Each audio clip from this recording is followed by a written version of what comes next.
चलिए अभी तक ध्यान दीजिए। तो यहाँ पे अब हमारा ओके, इधर ध्यान दो बेटा। कल अपन ने रेडियो एक्टिविटी नाम का टॉपिक स्टार्ट किए थे।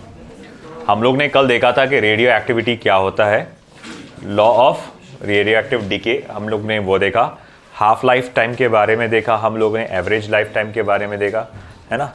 अब ये सारी चीज़ें हम लोग ने कैलकुलेट की। अब हमको specifically alpha decay, beta decay, gamma decay के बारे में पढ़ना है ना। हम लोग ने क्या देखे थे पिछली बार? हमने देखा था कि देखो बैक्यूरेल साहब ने एक्सीडेंटली एक फिनोमिना को डिस्कवर किया था। उन्होंने क्या देखा था कि भैया ठीक है, एक यूरेनियम का सॉल्ट था, उसमें देखा कि उनमें से कुछ रेडिएशंस निकल रही है जो फोटोग्राफिक प्लेट को इफेक्ट कर रही है। एक एक्सपेरिमेंट परफॉर्म किया गया जिसके अंदर देखा गया कि भाई ठीक है, एक लीड ब्लॉक में पहले तो एक आपका रेडियो एक्टिव मटेरियल को रखा गया, जैसे ही उसको बाहर निकलने के लिए जगह दी गई तो और उसको इलेक्ट्रिक फील्ड से सब्जेक्ट किया। एक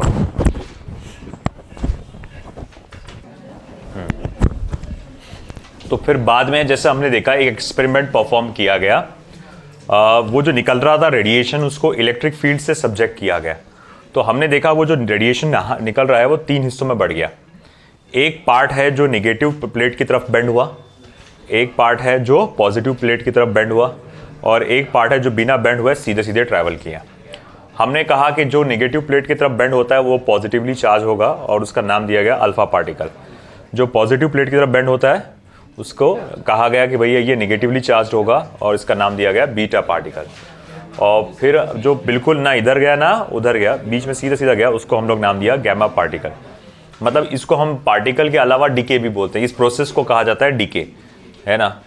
अब ऐसा है कि ठीक है, this process called as decay, मगर अब हमको पर्टिकुलरली अल्फा डीके के बारे में, बीटा डीके के बारे में और गैमा डीके के बारे में पढ़ना है।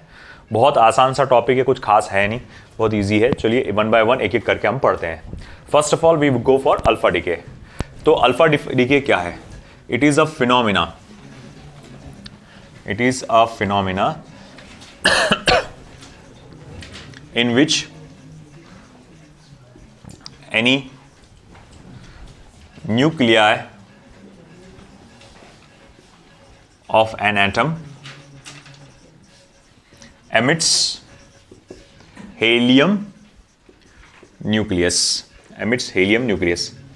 तो बेटा देखो ये एक इस किस्म का फिनोमिना है जिसमें यह देखा गया है कि न्यूक्लियाई ऑफ एनी एटम, एक पर्टिकुलरली एटम का न्यूक्लियाई, वो अल्फा पार्टिकल जो हीलियम न्यूक्लियस को इमिट करता है ना। हीलियम जिसका एटॉमिक नंबर क्या होता है 2 और एटॉमिक मास नंबर क्या होता है 4। तो अगर सपोज करूं मेरे पास एक X नाम का एटम है जिसका एटॉमिक नंबर Z है और एटॉमिक मास नंबर क्या है A है, और वो क्या करता है ना, एक पेरेंट है, ये पेरेंट न्यूक्लिया है। अब वो हम देखते हैं कि वो डॉटर न्यूक्लिया में कन्वर्ट होता है इस तरह से कि इसका एटॉमिक नंबर 2 से कम हुआ और एटॉमिक मास नंबर 4 से कम हुआ। तो बोलिए 2 और 4 मतलब कि भाई क्या हुआ, फिर जो पार्टिकल निकला होगा, जैसे क्योंकि क्या हुआ कि जब ऐसा निकलते हुए तो किसी ने देखा नहीं होगा कि अरे हाँ देखो दिख रहा जाते हुए, है ना, ऐसा तो नहीं हुआ होगा। उन्होंने ऑब्जर्व किया डॉटर न्यूक्लिया को। जब डॉटर न्यूक्लिया को उन्होंने ऑब्जर्व किए तो उनको ये नजर आया कि इसका एटॉमिक नंबर 2 से कम हो गया और एटॉमिक मास नंबर 4 से कम हो गया। मतलब भाई ऐसा कौन सा एलिमेंट है जिसका भैया एटॉमिक नंबर 2 होता है, एटॉमिक मास नंबर 4 होता है? तो ऑफ कोर्स हीलियम, है ना। तो हमने कहा ऑफ कोर्स इसमें से क्या निकला होगा, फिर हीलियम बाहर निकल गया होगा, है ना। तो हम लोग ने यही कहा कि इस तरह के जो प्रोसेस को हम लोग क्या कहते हैं, अल्फा डीके कहते हैं, है ना। तो अल्फा डीके, इसका पेनिट्रेशन पावर बीटा पार्टिकल और गैमा पार्टिकल के मुकाबले कम होता है ना। दे ट्रैवल अराउंड 100 to 1000 स्पीड, 1000 मतलब 1 divided by 100, 1 divided by 1000 speed of light के आसपास उसका स्पीड होता है, ठीक है। जब भी वो किसी गैस से गुजरता है तो उसे वो आयोनाइज कर सकता है। अब आयोनाइज करने का मतलब क्या होता है, जैसे मान लो कोई एक पर्टिकुलर गैस से जा रहा, अब ये न्यूक्लिया है ना, न्यूक्लिया पॉजिटिवली चार्ज है, इस पर 2 इलेक्ट्रॉन्स की कमी है।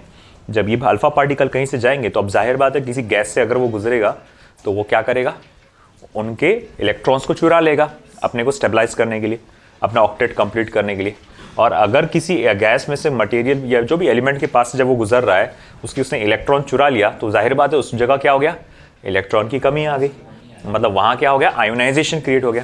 तो उसमें प्रॉपर्टी है अल्फा पार्टिकल में, जब भी वो किसी गैस से गुजरेगा तो वो उसे क्या कर सकता है, आयोनाइज कर सकता है। आई बात समझ में आपको? अब ऐसा है, इसका एक बेहतरीन एग्जाम्पल अगर मैं देखूंगा तो ये आएगा यूरेनियम का, atomic number 92, atomic mass number 238। Just let me confirm कि भाई atomic number 92, atomic mass number आपका 238। और हमने ये देखा कि जब इसमें से अल्फा पार्टिकल निकलेगा तो वो यूरेनियम कन्वर्ट हो जाता है आपके थोरियम में। अब atomic number 90, atomic mass number 234, और ऑफ कोर्स यहां पर एक क्या निकला होगा बाहर, है ना, हीलियम का न्यूक्लियाई बाहर निकला होगा, जिससे मैं अल्फा पार्टिकल कहता हूं।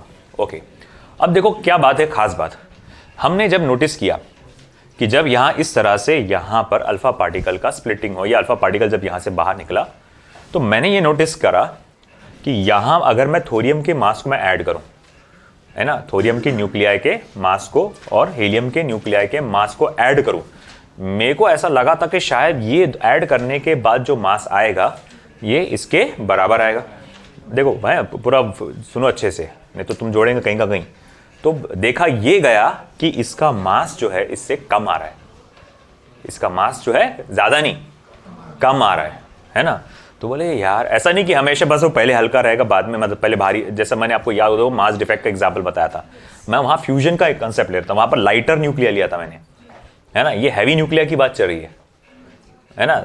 याद है आपको मैंने कहा था बाइंडिंग एनर्जी पर न्यूक्लियन, है ना, उसमें अगर आप लाइटर न्यूक्लिया को फ्यूज करेंगे तो भी वो स्टेबलाइज हो जाते हैं, और हैवियर न्यूक्लिया को आप स्प्लिट करें तो भी वो स्टेबलाइज हो जाते हैं। इन दोनों बोथ केसेस में एनर्जी क्या होती है, रिलीज होती है ना। वो जो हाइलाइटर न्यूक्लिया को जब फ्यूज करते, आप जो मास डिफेक्ट का एग्जांपल ले रहे थे कि हाँ भाई वो अलग अलग देख रहे तो मास ज़्यादा आ रहा था, है ना, 10-10 ग्राम या क्या के लिए था वैल्यू, मैंने 6-6 ग्राम आ रहा था तो 12 ग्राम हो रहा था, मैंने फ्यूज़ किया तो 10 ही ग्राम आया, तो बोले अब 2 ग्राम कहाँ गया, तो वो एनर्जी की फॉर्म में रिलीज है। अरे नो डाउट वो बिल्कुल सही है, वहाँ पर फ्यूजन हुआ था, यहाँ पर फ्यूजन हुआ था, यहाँ फिशन हो रहा है ना, ये अलग हो रहा है ना। तो यहाँ पर भी सेम फिनोमेना होता है, इतना है पहले वाला मास ज़्यादा रहता है और बाद वाला कम रहता है। हाँ, पहले वाली सिचुएशन क्या थी उसके अंदर कि पहले वो दो अलग अलग थे तब मास ज़्यादा था, मिल गए तो मास कम हो गया।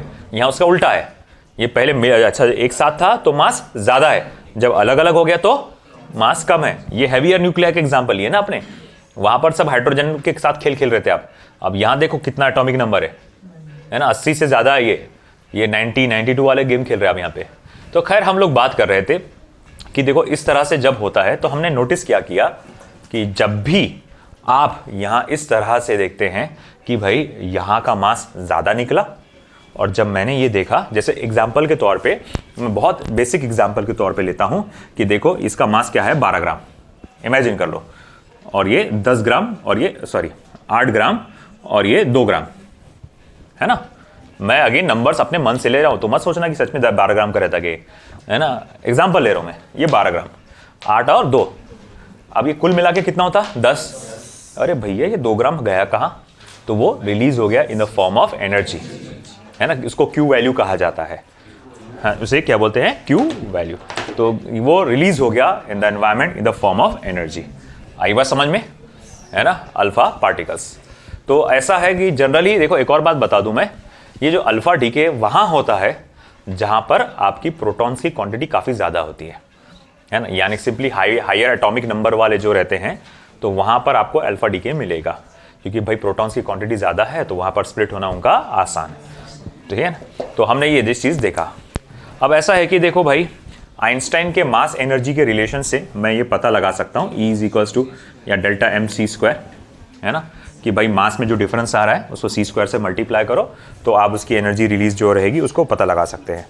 अब जो मैंने कहा ये जो एनर्जी रिलीज होती है इसी को क्या कहा जाता है, क्यू वैल्यू कहा जाता है।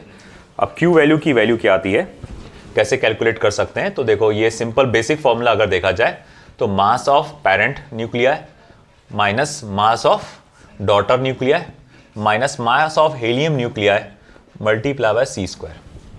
इस वैल्यू से आप क्या कैलकुलेट कर सकते हैं, अल्फा वैल्यू कैलकुलेट कर सकते हैं, ठीक है, सॉरी क्यू वैल्यू कैलकुलेट कर सकते हैं। आई बात समझ में। तो ये था हमारा अल्फा डीके। इस पे बेस्ट क्वेश्चंस आते रहते हैं, बट फिलहाल अभी इतना ही, इसको नोट कर लीजिए आप। This was all about alpha decay.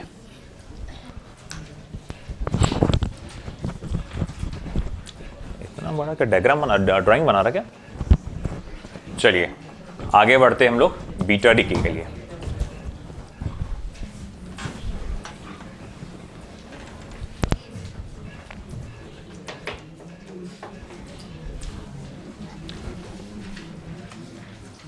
A type of radioactive decay, a type of radioactive decay where an atomic nucleus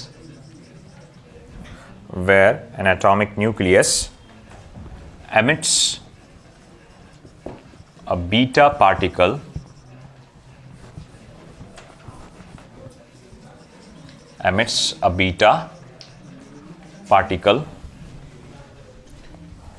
comma which is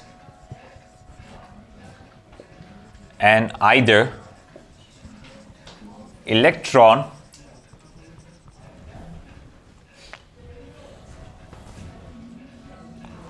or a positron, which is either an electron or a positron and an antineutrino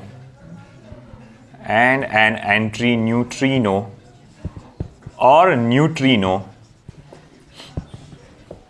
is called as beta decay, इसको हम लोग क्या कहते हैं बेटा, beta decay कहते हैं। अब बीटा डीके में क्या होता है, बीटा डीके में दो टाइप्स के बीटा डीके होते हैं। बीटा डीके के दो टाइप्स होते हैं। ओके, एक होता है बीटा माइनस डीके, एक होता है बीटा माइनस डीके और एक होता है बीटा प्लस डीके। ठीक है, एक होता है बीटा माइनस डीके और एक होता है बीटा प्लस डीके। अब सबसे पहले हम देखेंगे बीटा माइनस डीके क्या होता है।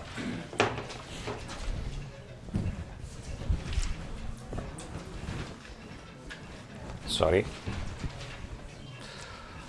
ये अपन ने शायद से देखो लॉज ऑफ मोशन जब पढ़े थे तब इसके बारे में हल्का सा मैंने आपको कॉन्सेप्ट बताया था। जब फंडामेंटल फोर्सेस जब अपन पढ़ रहे थे, weak nuclear forces, strong nuclear forces पढ़ रहा था, तब अपन ने इसके बारे में डिस्कस किए थे।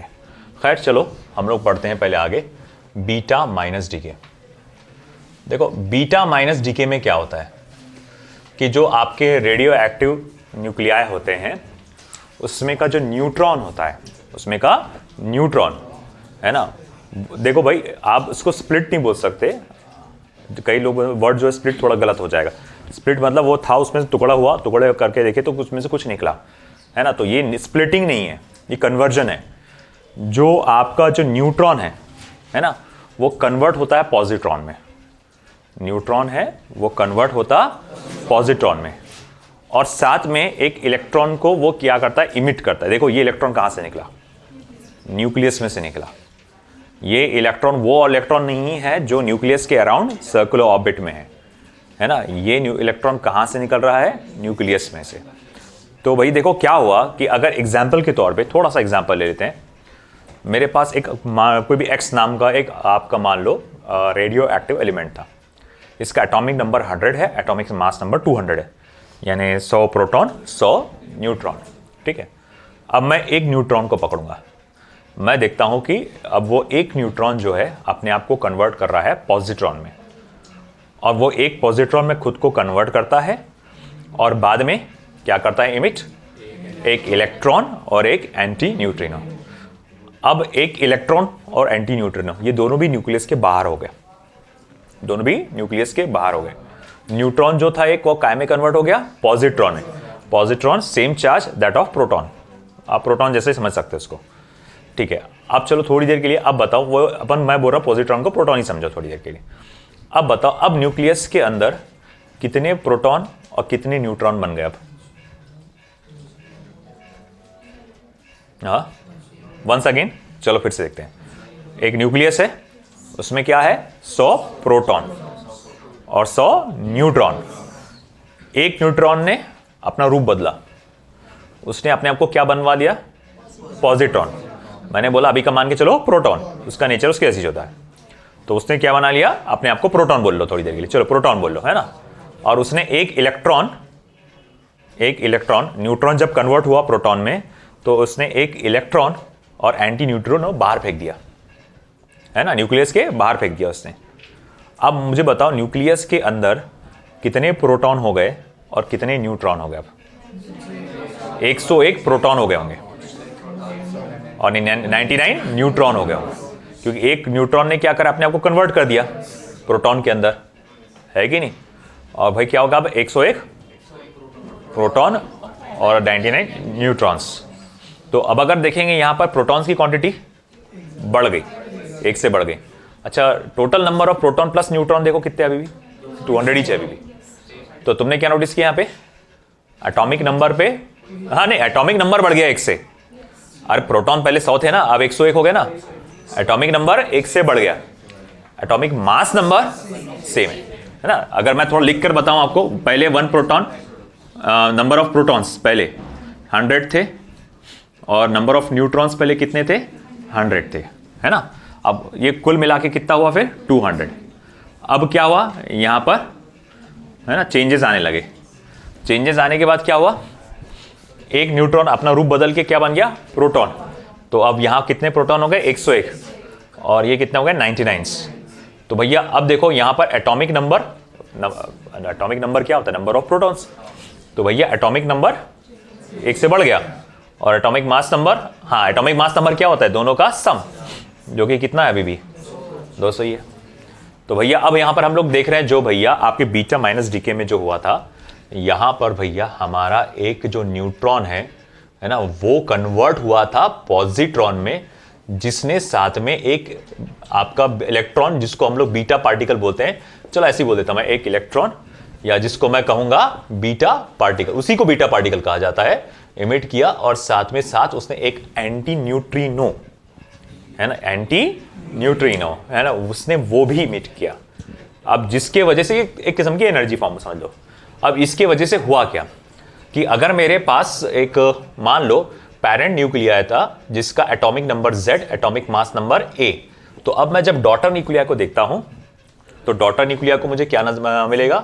इसका जो एटॉमिक नंबर है 1 से बढ़ गया, और नहीं रे भैया, एटॉमिक मास नंबर जैसे के वैसे ही रहा। उसने साथ में एक बीटा पार्टिकल इमिट किया, जिसको आप इलेक्ट्रॉन भी बोल सकते हैं, और साथ में आपका एंटी न्यूट्रिनो, है ना। आया समझ में आपको ये? तो ये था हमारा बीटा माइनस डीके। अब इसका एक आध एग्जाम्पल अगर अपन देखेंगे, बीटा पार्टिकल, या उसको हम लोग कहते हैं इलेक्ट्रॉन भी बोल सकते हैं, है ना। अब जैसा एनसीईआरटी में बीटा पार्टिकल की जगह यहां पर इलेक्ट्रॉन का इस्तेमाल किया गया है, ओके। तो आप ये भी यूज कर सकते हैं, doesn't matter at all, okay. इसी को बीटा पार्टिकल कहा गया है। अब इसका एक एग्जाम्पल अगर मैं देखूं, तो एक बेहतरीन एग्जाम्पल है कार्बन और नाइट्रोजन का। कार्बन का एक आइसोटोप देखेंगे यहां पर 6040, और हम देखेंगे ये क्या करता है, अपना रूप बदलता है, नाइट्रोजन में कन्वर्ट होता है। इसने क्या किया? बीटा पार्टिकल इमिट किया। बीटा पार्टिकल इमिट करने के वजह से उसमें हमने क्या देखा, है ना, देखो एक बीटा पार्टिकल बाहर निकला और साथ में एंटी न्यूट्रिनो भी बाहर निकलता है ना, मगर हमने साथ ही साथ क्या देखा यहां पर कि इसका एटॉमिक नंबर 1 से बढ़ गया और एटॉमिक मास नंबर सेम है, एज इट इज है ना। तो भाई एटॉमिक नंबर तो कैरेक्टरिस्टिक होता है एलिमेंट का, है ना, वो डिसाइड करता है कि भैया ये एलिमेंट कौन सा होगा। तो अब अगर पहले 6 था तो वो कार्बन था, है ना, अब जो 7 हो गया तो भैया वो क्या बन गया? नाइट्रोजन बन गया, है ना। इसमें बड़ा कंफ्यूजन होता है, तो बड़े इत्मीनान से इसको देखना, कोई जल्दबाजी नहीं। अब आया beta plus decay, second beta plus decay. अब नाम से समझ में आ रहा है कि यहां कुछ तो भी उल्टा ही हुआ होगा, है ना। यहां पर क्या निकला होगा भैया? देखो यहां क्या होता है, एक प्रोटॉन एक प्रोटॉन अपने आप को न्यूट्रॉन में कन्वर्ट करता है। एक प्रोटॉन अपने आप को न्यूट्रॉन में कन्वर्ट करता है, जिसके तहत वह एक पॉजिट्रॉन इमिट करता है और साथ ही साथ न्यूट्रिनो, ये नू जो है न्यूट्रिनो, नू बार मतलब एंटी न्यूट्रिनो। तो इसने क्या देखा बेटा, एक प्रोटॉन क्या कर रहा, अपने आप को न्यूट्रॉन में कन्वर्ट कर रहा, साथ में क्या इमिट कर रहा, पॉजिट्रॉन और न्यूट्रिनो, है ना। अब ये जो पॉजिट्रॉन जिसको आप देख रहे हैं ये वाला, इसी को बीटा पार्टिकल कहा जाता है, बीटा प्लस पार्टिकल, है ना, और बीटा डीके जिसको हम लोग कहेंगे यहाँ पे। अच्छा ठीक है, चलो अब इसके वजह से क्या होगा फिर, अगर मेरे पास एक न्यूक्लिया है, पेरेंट न्यूक्लिया है, जिसका atomic number Z, atomic mass number A, चलिए आप मुझे बताइए क्या बदलाव आएगा फिर। Z -1 और एटॉमिक मास नंबर A बदलेगा या नहीं बदलेगा, नहीं बदलेगा, एज इट इज, हाँ एज इट इज रहेगा, है ना, जैसा पिछली बार हुआ था, है ना। आप अगर बोलेंगे अब इसका प्रोसेस को उल्टा कर दो, पहले न्यूट्रॉन ने कन्वर्ट किया था अपने आप को, है ना, अब क्या करा, प्रोटॉन ने कन्वर्ट किया अपने आप को। तो पहले क्या था कि भैया हम देखेंगे कि भाई प्रोटॉन ने अपने आप को न्यूट्रॉन बना दिया, तो पहले 100 प्रोटॉन 100 न्यूट्रॉन, कितने थे पहले, 100 प्रोटॉन और 100 न्यूट्रॉन, है ना। अब इसको क्या सूझी उनको पता नहीं, है ना। अब प्रोटॉन ने अपने आप को क्या बना दिया, न्यूट्रॉन। अब ये की क्वांटिटी कितनी हो गई, 99, और ऑफ कोर्स न्यूट्रॉन की क्वांटिटी बढ़ गई 101। पहले टोटल क्वांटिटी कितनी थी, 200, अभी भी टोटल क्वांटिटी कितनी है, 200 ही है। तो एटॉमिक मास नंबर जो है ये दोनों की क्वांटिटी बताता है ना वो, तो उसमें तो कोई चेंज आया नहीं, हाँ, मगर एटॉमिक नंबर पहले से 1 से कम हो गया। तो मैं बोलूंगा अब जो डॉटर न्यूक्लिया है, मैं देखूंगा उसके अंदर एटॉमिक नंबर 1 से कम हो गया, atomic mass number remains unchanged, of course with an emission of positron and neutrino, ये साथ में ये भी इमिट होंगे। अब अगर मैं इसका एक आध एग्जाम्पल लेने जाऊं, है ना, जैसे कार्बन का अपन ने नाइट्रोजन के अंदर कन्वर्जन देखे थे, हाँ वो भी कर सकते हैं, नाइट्रोजन को कार्बन में कन्वर्ट कर दो, उल्टा कर दो, सही है, यहीं से उल्टा चले जाओ ना बोले। तो अगर मान लो नाइट्रोजन है आपके पास 7n14, उसमें का एक प्रोटॉन डिसाइड करते हैं अपने आप को न्यूट्रॉन में कन्वर्ट करने के लिए, तो कार्बन बन जाएगा वो 6c14 plus with an emission of positron, जिसको हम बीटा पार्टिकल कहेंगे, एंड द न्यूट्रिनो। आया समझ में आपको, बीटा प्लस डीके, प्लीज लिख लीजिए ये सब, और ये बहुत इंपॉर्टेंट है, इस पे क्वेश्चंस बहुत आते हैं। तो बेटा अब देखो यहां समझने की कोशिश कर रहे हैं हम लोग गैमा डीके, इधर ध्यान दो, फालतू चीजें अब किसी की होना नहीं मुझे यहाँ पर, गैमा डीके के कंसेप्ट को समझने की हम कोशिश कर रहे हैं यहाँ पे। अगर आपको याद होगा एटम, इस चैप्टर में आपने एनर्जी लेवल्स के बारे में पढ़ा था, energy levels of electron in different orbits, है ना। जब आपका इलेक्ट्रॉन अलग अलग ऑर्बिट में होता है, first shell, second shell, third shell, याद आया कुछ, तो उसकी एक अलग अलग एनर्जी लेवल होती है। जब फर्स्ट ऑर्बिट में होता है तो हम लोग क्या कहते हैं उसको, ग्राउंड एनर्जी या ग्राउंड लेवल कहा जाता है, ग्राउंड स्टेट कहा जाता है। और फिर उसके बाद अदर स्टेट्स को क्या कहते हैं, एक्साइटेड स्टेट, एकदम इन्फिनिटी पे आयनाइज्ड स्टेट। और आपको मालूम है सबसे कम एनर्जी कहाँ होती है, ग्राउंड स्टेट पे, और जैसे जैसे ऊपर जाते हैं आप उसकी एनर्जी बढ़ते जाती है, those are called as excited state. अगर मान लो कि हमारा कोई इलेक्ट्रॉन ऑलरेडी ग्राउंड स्टेट पे है, मैं उसको एनर्जी देता हूँ तो थोड़ी देर के लिए वो कहाँ चला जाएगा, एक्साइटेड स्टेट में चला जाएगा, बट वो वहाँ पर ज़्यादा देर तक नहीं रह सकता। Every electron wants to return to its stabilized यानी ग्राउंड स्टेट पे वापस आना चाहता है। तो in order to return to the ground state, उसको जो उसने एनर्जी एब्जॉर्ब किया था उसको वो क्या करना पड़ता है, इमिट करना पड़ता है। ये जो ट्यूबलाइट्स आपको नजर आ रहे हैं यहाँ पर, जो बल्ब आपको नजर आए, ट्यूबलाइट तो नहीं, एलईडी लाइट से ही है ना। तो ये यहाँ पर यही फिनोमेना हो रहा है अभी फिलहाल। यहाँ क्या हो रहा है कि यहाँ पर जो भी एलिमेंट का इस्तेमाल किया गया, जैसे सेमीकंडक्टिंग एलिमेंट है यहाँ पर, सेमीकंडक्टर से बना हुआ है, किसी सेमीकंडक्टर से बना हुआ है, आप देखें छोटे छोटे चिप्स होते हैं उसके अंदर, आप खुद उसके बारे में, कंस्ट्रक्शन के बारे में पढ़ेंगे।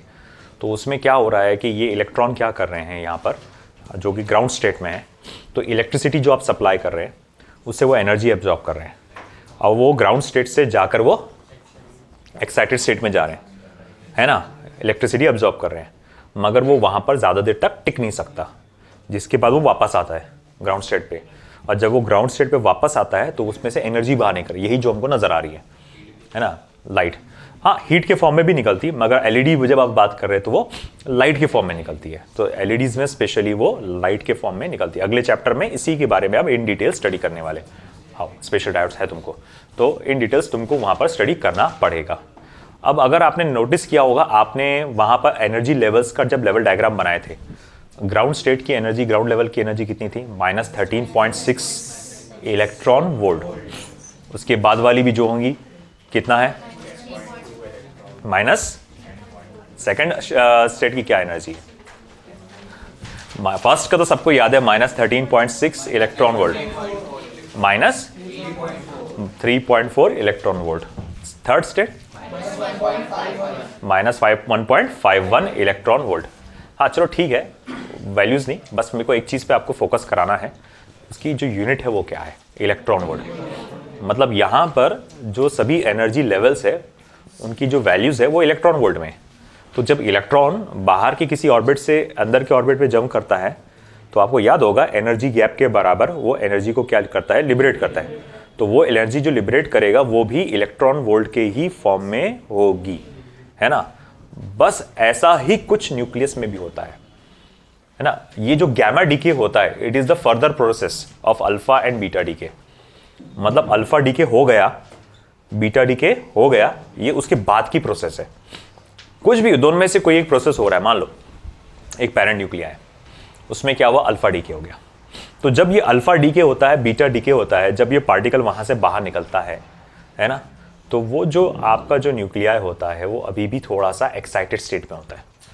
न्यूक्लिया, मैं बात कर रहा न्यूक्लियर, वो क्या होता है? एक्साइटेड स्टेट में होता है। तो जैसे आपके इलेक्ट्रॉन्स की एक एक एनर्जी लेवल्स होती है ना, इसमें इतनी, इसमें इतनी, इसमें इतनी, वैसे ही एनर्जी लेवल्स आपके न्यूक्लियाई की भी होती है। फर्क इतना है कि वो एनर्जी लेवल्स इलेक्ट्रॉन वोल्ट्स में थे, यहां पर energy levels mega electron volt में, यानी मेगा मतलब 10⁻⁶, यानी 10 लाख, मतलब वहां से 10 लाख गुना ज्यादा, है ना।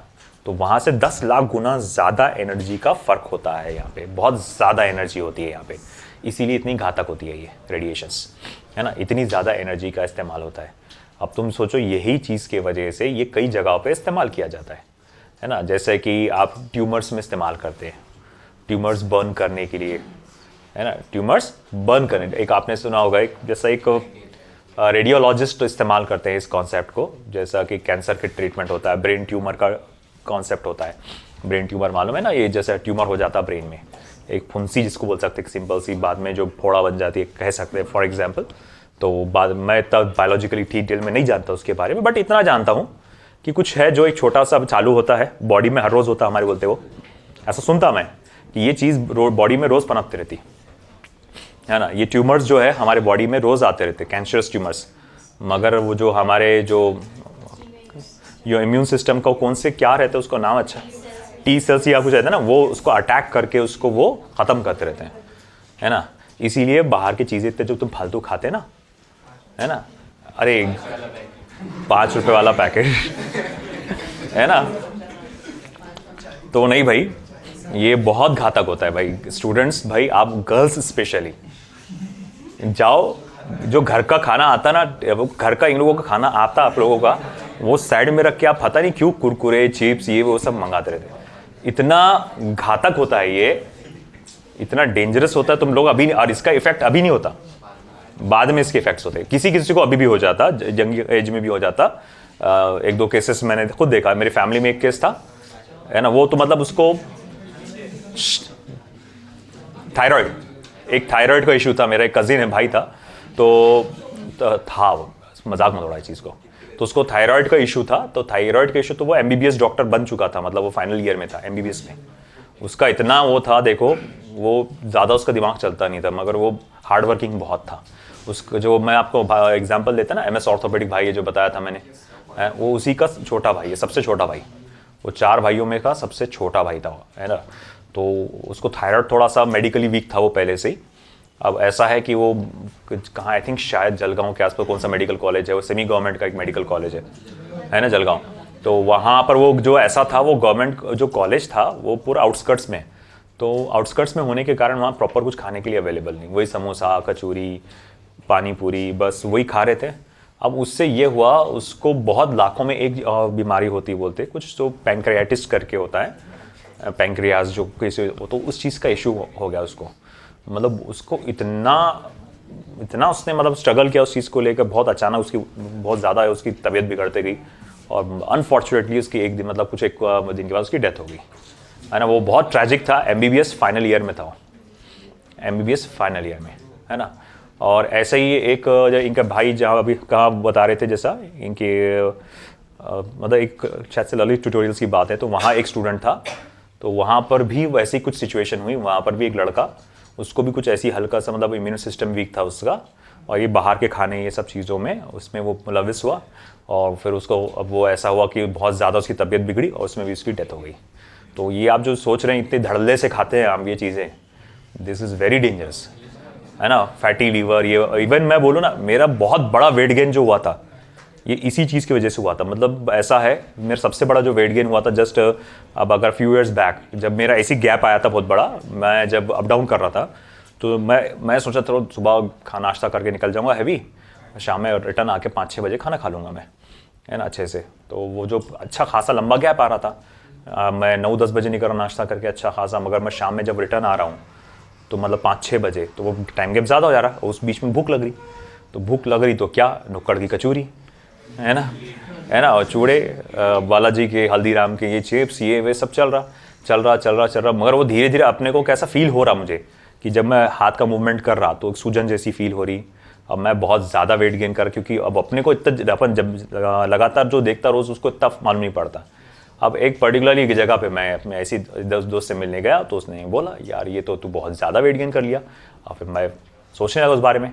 फिर बाद में जब मेरा मेडिकल चेकअप हुआ तो बहुत ज़्यादा लीवर पे बहुत ज़्यादा सूजन आ गई थी मेरी, वो बहुत एडवर्स इफेक्ट हो गया था। तो वो जो डॉक्टर था, दोस्त था वो भी मेरा, उसने मेरे को स्ट्रिक्टली मना किया, बोले बिल्कुल, बोले हाथ नहीं लगाएंगा तो किसी भी चीज़ को। बोले मैं बोला 1 साल 2 साल, मतलब 1 महीना 2 महीना 1 साल 2 साल बाहर की चीज़ को, तो तू ज़िंदगी भर हाथ नहीं लगाना, बोले, है ना। वो तो चलो ठीक है, फिर भी हम थोड़ा बहुत करते हैं, मगर मेरा है तो भी कंट्रोल में हूँ मैं, उसके बाद थोड़ा बहुत कर लेता हूँ। मगर ये बहुत ज़्यादा एडवर्स, और उसके बाद से जो मेरी हालत बिगड़ी, मतलब हेल्थ जो मैं वेट गेन किया, उसके बाद से मैं इतना जल्दी रिकवर नहीं कर पा रहा।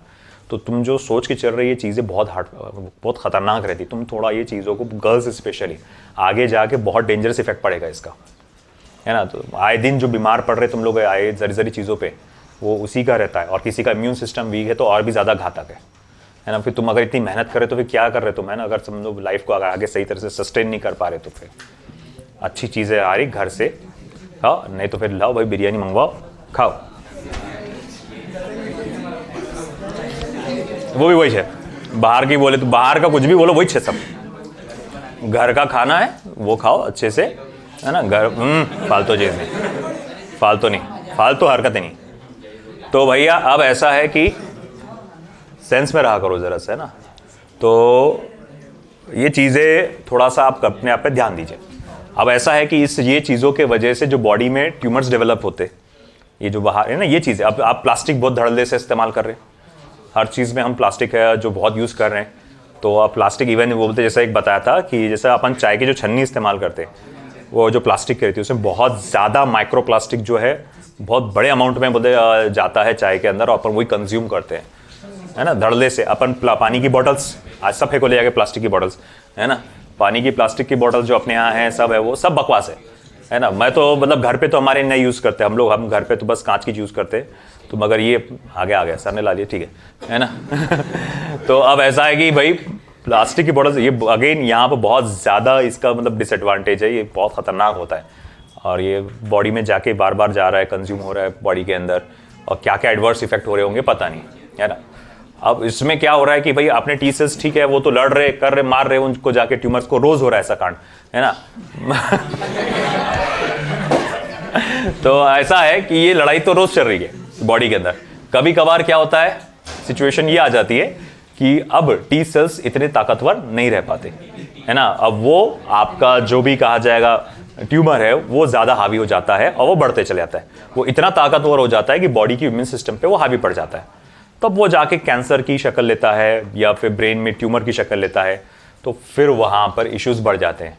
अब उसके इलाज के लिए आज तक जो है दुनिया बहुत ज़्यादा स्ट्रगल कर रही है, बहुत कुछ देख रही है कि भैया कि इसका क्या इलाज हो सकता। उसमें से एक ये माना गया कि देखो गैमा रेस से अपन ट्यूमर्स को बर्न कर सकते हैं, क्योंकि गैमा रे हाई फ्रीक्वेंसी की एनर्जेटिक है, तो मगर ये 100% इलाज अभी भी नहीं है। क्यों नहीं है, क्या प्रोसेस है, जहाँ तक मैं ये डिटेल नहीं, एक रेडियोलॉजिस्ट इसको प्रॉपर तरीके से बता सकता है। अल्लाह करे आप आगे जाके आप लोग रेडियोलॉजिस्ट बने और उसमें कोई आप में से बने, वो आपको प्रॉपर आपको पता चल जाएगा क्या एग्जैक्टली। मैं उसमें नॉलेज नहीं रखता, बट इतना मेरे को थोड़ा बहुत समझ में आता है कि देखो इसके ज़्यादा देर के एक्सपोजर से बॉडी में खुद कैंसर सेल्स डेवलप हो जाते हैं, तो हो सकता है कि इसका कुछ ऐसा एडवर्स इफेक्ट होगा, इसीलिए वो सक्सेसफुल यूज नहीं हो पा रहा। क्योंकि आज तक कहा जाता है कैंसर की बीमारी अभी भी लाइलाज है, कई सालों से चलते आ रही है, ये अभी की नहीं है, ये कई सालों पुरानी है। हाँ, इसको बस बीट कर सकता है तो बस एक ही चीज़ है, वो आपका इम्यून सिस्टम। तो आप अपनी इम्यून सिस्टम को स्ट्रॉन्ग करिए। कैसे स्ट्रॉन्ग करेंगे? चिप्स कुरकुरे खा के तो बिल्कुल नहीं, है ना, अच्छी चीज़ें खाओ, अच्छी चीज़ें पियो। हाँ, चाय पियो। खैर चलो, तो just coming back to the topic, तो देखो गैमा रेडिएशंस, तो भाई अब जैसा मैं बात बता रहा था कि गैमा रेडिएशन या गैमा वेव्स बाहर निकलती है, वो जो बाहर निकलती है it is the output of alpha and beta decay, है ना। अल्फा डीके हो गया, बीटा डीके हो गया, उसके बाद ये निकलते हैं। तो बोले उसके बाद कैसे निकलते हैं, जैसा तो एक एग्जांपल यहाँ पर एनर्जी लेवल डायग्राम के जरिए बताया गया है। एक कोबाल्ट का आपको एग्जांपल दिया हुआ है जिसका atomic number 27, atomic mass number 60। उसमें से मान लो बीटा माइनस डीके हुआ, है ना, बीटा माइनस पार्टिकल बाहर निकला। बीटा माइनस पार्टिकल बाहर निकला तो वो कहाँ में कन्वर्ट हो जाएगा? निकल में। उसका एटॉमिक नंबर 1 से बढ़ जाएगा, atomic mass number as it is रहेगा। मगर यहां पर आने के लिए कोबाल्ट से उसको निकल बनने के लिए, कोबाल्ट से निकल बनने के लिए ये प्रोसीजर एकदम डायरेक्ट नहीं रहेगा, है ना। ये एकदम पहले तो क्या होगा, जब वो कोबाल्ट से निकल में कन्वर्ट होगा तो वो अभी भी एक्साइटेड स्टेट में होगा, अभी भी क्या होगा? एक्साइटेड स्टेट में होगा। फिर वो एक्साइटेड स्टेट में होने की वजह से वो थोड़ा ग्राउंड, अब जैसे हमने कहा हर एक एलिमेंट चाहता है कि अपने ग्राउंड स्टेट पे वापस आना, तो भैया ग्राउंड स्टेट पे वापस आने की कोशिश करेगा, 2 स्टेजेस से उसको पास होना पड़ेगा। अब ऐसा क्यों है, ऐसे 2 स्टेजेस क्यों? This is not the part of your study. तो फिर अब हम देखेंगे कि जब वो एक लेवल कम करता है तो इन दैट सिचुएशन वो एनर्जी लिमिट करता है of the value 1.17 mega electron volt. Once again वो और अभी ग्राउंड स्टेट पे अभी भी नहीं आया, तो उसको क्या करना पड़ेगा? फिर से उसको एनर्जी लिबरेट करना पड़ेगा of the value 1.33 mega electron volt. और ये जो एनर्जी लिबरेट कर रहा है, this is itself your gamma ray. इसी को तो गैमा वेव कहते हैं, गैमा पार्टिकल या गैमा पार्टिकल बोलना तो थोड़ा सा गलत हो जाएगा, गैमा रेज अगर बोले तो ज्यादा सही रहेगा। हालांकि अगर आप क्वांटम थियरी को आप लेते हैं तो पार्टिकल बोलने में भी कोई हर्ज नहीं है ना, क्योंकि उन्होंने कहा कि एनर्जी और मास दोनों भी क्या है, सेम चीज़ होते हैं, वो इंटरकन्वर्टिबल है, कुछ ऐसा गुनाह नहीं है इनको ऐसा बोलने में। तो खैर यहाँ हम लोग ने इस चीज़ के बारे में देखा। गैमा रे का जो होता है स्पीड जो होता है गैमा रेज का, ये इक्विवेलेंट होता है speed of light in vacuum के, बहुत फास्टेस्ट होते हैं। पेनिट्रेशन पावर बहुत ज़्यादा हाई होता है ना। मतलब मैं जैसे आपको याद है मैंने बताया था 30 सेंटीमीटर लोहे की दीवार। अब तुम सोच रहे होंगे वहाँ पर बोले ठीक है बालापुर में बोले न्यूक्लियर बम फटा, है ना। बोले बालापुर ही क्यों आता बीच में, है ना। अब इमेजिन बेचारे बालापुर वाले भी इतना नहीं सोचते होंगे इसके बारे में, है ना। अब अगर मान लो बालापुर न्यूक्लियर बम फटा, उसका रेडियस मान लो 20 से 25 किलोमीटर तक के है फॉर एग्जांपल, हालांकि ज़्यादा होता है बट फिर भी मान लो चलो, तो इफेक्टिव रेडियस 20 से 25 किलोमीटर है, जिसमें सारी चीज़ें जल के खाक हो जाएंगी, किसी तरह से अकोला नहीं जलेगा, इमेजिन कर लेते हैं, है ना। और अपन ये क्लासरूम में ऐसा बोले पैक है, चारों तरफ से खिड़की दरवाजा बंद कर लो, है ना, वो बोले अपन सेफ है, तो ऐसा सेफ नहीं है भैया। हो सकता है वो मतलब उसकी जो रेडिएशन से ही मतलब हीट यहाँ तक नहीं पहुंची होगी, मगर वहाँ से जो आने वाले गैमा रेज है वो ये दीवार को इजीली चीर के आ जाएंगे, है ना। वो पता भी नहीं चलेगा आपको कि यहाँ पर आ गए, है ना, आपको तो कुछ फील होगा नहीं, मगर वो गैमा रेज अंदर एंटर हो चुके हैं, वो आपके बॉडी में भी एंटर हो चुके हैं। पहले उसके लिए डिसाइड कर मतलब बहुत सारे अलग अलग मेजर्स बताते हैं, जो बंकर्स बनाए जाते हैं, न्यूक्लियर बंकर्स होते हैं, आपने नोटिस किया, वो ज़मीन के अंदर होते हैं, काफ़ी अंदर होते हैं ज़मीन के अंदर। और साथ में कुछ और भी प्रोसीजर्स बताई जाती है, जैसे जहाँ पर बहुत ज़्यादा खतरा है तो वो लोग ये सब बताते हैं कि क्या मेजर्स रखना है, अगर लग रहा है कि यहाँ न्यूक्लियर अटैक होने वाला है ऐसा, तो मतलब कुछ जगहों पे जो बहुत सेंसिटिव है तो वो लोग क्या करते हैं, वहाँ पर तो जैसा रेतों के बहुत सारे बोरे लगा देते हैं रेत के, ये बुलेट्स को रोकने के लिए भी लगाते हैं, जो आर्मी में आपने देखा होगा, मूवीज़ में बताते रहते, रेत के बोरे लगाते हैं क्योंकि उसमें बुलेट पेनिट्रेट करके नहीं जा पाती इतना, तो वैसे ही रेत के बोरे लगा देते हैं कि ताकि उसका पेनिट्रेशन कम से कम हो सके। तो ये एक मेजर्स वहाँ पर लिया जाता है। खैर, तो अब हमने थोड़ा सा ये ऑब्जर्व किया कि अगर वो मैं उसकी फ्रीक्वेंसी को स्टडी करूँ तो अलग अलग, देखो यहाँ पर इलेक्ट्रोमैग्नेटिक स्पेक्ट्रम को मैंने यहाँ पर बताया है in the descending order of their wavelength and ascending order of their frequencies, है ना। अब जैसे कि आप देख सकते हैं, सबसे पहले रेडियो वेव्स, है ना, मिलीमीटर से लेके किलोमीटर्स तक के इसका वेवलेंथ होता है। फिर माइक्रोवेव, है ना। रेडियो वेव्स तो इतना हार्मफुल नहीं होते, रेडियो वेव्स आर जनरली, कई लोग बोलते हैं कि भैया कि अरे ये क्या मोबाइल यूज़ करने से असर पड़ता है, पड़ता हो, थोड़ा बहुत असर पड़ता है बॉडी पे भी ज़्यादा देर तक यूज़ करने से, क्योंकि उसमें जो रेडियो वेव्स बाहर निकलते उससे थोड़ा बहुत, रेडियो वेव्स के अलावा भी माइक्रोवेव्स भी बाहर निकलते, तो ये सारी चीज़ों की वजह से बॉडी पे एडवर्स इफेक्ट पड़ता है बहुत देर यूज़ करने से। तो जैसे जैसे आप इधर बढ़ते जा रहे हैं, आप देखते हैं वेवलेंथ कम होते जा रही है, फ्रीक्वेंसी बढ़ते जा रही है ना। तो आप देखते हैं रेडियो वेव से ज़्यादा फ्रीक्वेंसी कितनी है, माइक्रोवेव, उससे ज़्यादा इंफ्रारेड, उससे ज़्यादा विजिबल, ये वो रीजन है जिसको आप देख सकते हैं, है ना। और फिर उसके बाद इससे भी डेंजरस होती है यूवी रेज, यहाँ से जो रेज घातक होना स्टार्ट हो जाती है यूवी से। ज़्यादा देर अल्ट्रावायलेट रेज के एक्सपोजर में रहने से स्किन कैंसर होने का खतरा रहता, ठीक है। फिर एक्स रेज, हम लोग एक्सरेज, बॉडी की एक्सरेज निकालने के लिए इस्तेमाल करते हैं। तो मतलब समझ लो तुम जितना ज़्यादा आपकी फ्रीक्वेंसी बढ़ते जा रही, उतना ज़्यादा घातक होते जा रहा खेल, है ना। इसकी यूवी एक्सरेज तो कितना डेंजर होता है वो, मतलब अब ऐसा है कि उसको ज़्यादा देर तुम उसको एक्सपोजर करे। अक्सर पहले तो क्या हुआ, ये देखा गया था अक्सर कि जो लोग एक्सरे मशीन ऑपरेट करने वाले जो टेक्नीशियंस होते हैं या डॉक्टर्स जो होते हैं, उनके पास अक्सर देखा गया था कि उनको ये प्रॉब्लम्स आ रही है, आगे जाके कैंसर्स हो रहे हैं, तो ये अक्सर उनको ये देखा गया था। मगर अपने यहाँ जैसा कैसा अभी भी अपने यहाँ ऐसा है, धड़ल्ले से यूज़ होता है, लोग अपने बहुत क्या बोलते हैं इसको, हीरो है ना। तो ऐसा है कि बिंदा, अरे ध्यान देने रे कुछ नहीं होता ना, है ना। अब अगर मालूम है वायर लगाने का है तो भाई मस्त ऐसे ही जाके ऐसे हाथ से छिल लेगा, वो कर लेगा, है ना, यूँ वायर चालू यूँ कर छिलेगा, है भाई ऐसे लोग है ना। अरे इंडियन यही चेहरे बालापुर में भी तो अब ऐसा है, तो भाई ऐसा है कि हम जो देखते हैं कि भैया लोग फिर भी उसके साथ खेल लेते अपनी, मतलब अपनी तो मतलब है ही कि अपन भाई बिंदास। तो भाई ये एक्सरे मशीन के आसपास अभी भी लोग, है ना, बिंदास, बिना किसी कवरिंग के। पहले तो क्या था, पहले शुरुआत में जब ये आई थी इतनी इसकी थोड़ा डर था लोगों के अंदर बैठा हुआ कि जो ऑपरेटर्स थे वो पूरा सूट वूट पहन के ऑपरेट करते थे इसको, कि भाई कहीं से भी हमारे को एक्सरे रेडिएशन हमारे अंदर एंटर ना हो करके, है ना। और ख़ास तौर से वो अलग रूम में बैठते थे, अलग चैम्बर में बैठते थे। अभी भी देखो जो आप देखते हैं एमआरआई मशीन का जो चैम्बर होता है वो अलग रूम में होता है ना, और उसके बाद वो लोग अलग रूम में करते हैं। तो वैसे ही कुछ वहाँ पर भी एक्सरेज का भी पहले हुआ करता था। अब तुम खुद सोचो फ्रीक्वेंसी गैमा रेज की, है ना, उससे भी ज़्यादा है, तो ये कितनी ज़्यादा खतरनाक होगी। और जैसे मैं देख सकता हूँ फ्रीक्वेंसी दिखते हैं, number of waves per unit time, एक सेकंड में कितनी वेव्स बाहर निकल रही, यहाँ एक सेकंड में एक निकल रही, तो यहाँ पर 2-3 आ जा रहे, फिर 4-5, ऐसे बढ़ते आ रहा। तो भैया यहाँ पर गैमा रेज की फ्रीक्वेंसी इन सब से बहुत ज़्यादा, एक्स रे से भी ज़्यादा है। वेवलेंथ कम है, फ्रीक्वेंसी ज़्यादा है, और जितनी ज़्यादा फ्रीक्वेंसी उतना ज़्यादा वो घातक होता है, उसका पेनिट्रेटिंग पावर, ये सारी चीज़ें बहुत ज़्यादा होती है। तो ये देखो हम लोग ने ये जो स्टडी किए थे, ये दिस इज आपका डीके, गैमा डीके। नीड के पॉइंट ऑफ व्यू से मैं कहूँगा ये this part is the most important thing, ये सबसे इंपॉर्टेंट पार्ट है। Alpha decay, beta decay, gamma decay, अगर नीट के पॉइंट ऑफ व्यू से देखा जाए कि सबसे ज़्यादा क्वेश्चंस जो बनते हैं नीट के अंदर वो इसी रीजन से बनते हैं। तो इसमें जितने वैरायटी ऑफ क्वेश्चंस की प्रैक्टिस कर सकते हो आप करो, क्योंकि तुम खुद देखो, तुमने जो इससे पहले जो कैलकुलेशंस किए, है ना, अभी भी जो आने वाले हैं कैलकुलेशन, जब भी तुमने, मैंने कहा ना कि law of radioactive decay से रिलेटेड कैलकुलेशंस आने वाले, तो अभी खुद वो तुम देखेंगे इतने पागल करने वाले कैलकुलेशंस तुमको देखने को मिलेंगे। अरे यार इतने लंबे लंबे क्वेश्चंस, इतने लंबे लंबे वैल्यूज़, तो उसमें खुद तुम लंबे लंबे वैल्यूज़ मिलेंगे, तो वो टाइम कंज्यूमिंग है। तो न्यूक्लियाई चैप्टर में थ्रू आउट कैलकुलेशन के बेसिस पे होने वाली चीज़, सबसे शॉर्ट चीज़ जो आसानी से दो कंसेप्चुअल चीज़ जो है वो यही रीजन है। तो आप जितना हो सके बाकी कोई भी तैयारी करो, मगर मैं बोलूँगा 60% फोकस आपको इस रीजन पे करना है ना। ये अल्फा बीटा गैमा डीके, इसके जितने वैरायटी ऑफ क्वेश्चंस हो सकते हैं इसको करो, है ना। बाकी भी करना है, ऐसा नहीं इग्नोर नहीं करना है किसी को भी, है ना। हर चैप्टर में मतलब न्यूक्लियर में से एक से दो एक आध क्वेश्चन तो होगा ही होगा उसके अंदर।